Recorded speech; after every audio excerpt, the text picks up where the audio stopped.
ఆత్మ రగలడం లేదు. ఒకవేళ ఆత్మ రగిలితే నువ్వు లోకాన్ని రక్షించాలన్న తపన, దేవునిలో ఉన్న తాపత్రయం నీలో ఉంటుంది.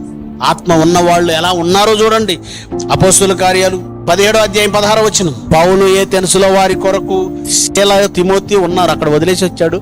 వాళ్ళని ఇక్కడికి రమ్మన్నాడు. వాళ్ళ కొరకు కనిపెట్టుకొని ఉన్నాడు. వాళ్ళు వస్తారని ఎదురు చూస్తున్నాడు. శీల తిమోతి చూస్తున్నాడండి. చూస్తున్నప్పుడు ఆ పట్టణం అంతా విగ్రహాలతో నిండి ఉందట. ఎప్పుడైతే దేవుని స్థానంలో మనిషి పెట్టుకున్న విగ్రహాలను చూశాడో అతనిలో ఆత్మ మండుతుంది. ఆత్మ ఉన్నవాడికి మండుతుంది. అతని ఆత్మ పరితాపం పట్టలేకపోయింది. ఏం చేసిందట? సహించలేకపోయాడు, పరితాపం పట్టలేకపోయాడు. అంతే, అరియోపగు సభను సమకూర్చి దేవుడి గురించి చెప్పేశాడు.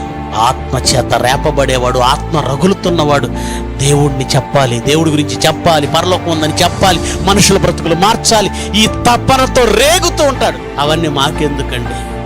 ఆశీర్వాదాలు ఏమన్నా దేవుడు ఇస్తాడా? మంచి ఉద్యోగం వస్తుందా దేవుడి దగ్గరికి వస్తే? ఇల్లు కట్టిస్తారా దేవుడి దగ్గరికి వస్తే ఆశీర్వాదాలు? నీ అవసరాల కోసం 60 ఏళ్ళ 70 ఏళ్ళ ఈ బతుకాలం కోసం దేవుడి దగ్గరికి వచ్చి ఒక గొప్ప భక్తురాలవని నువ్వు ఫీల్ అయితే మోసపోతున్నావు. ఆత్మ రగులుతుందా, మండుతుందా? ఆ ఆత్మను మనం ఆర్పేసుకున్నాం.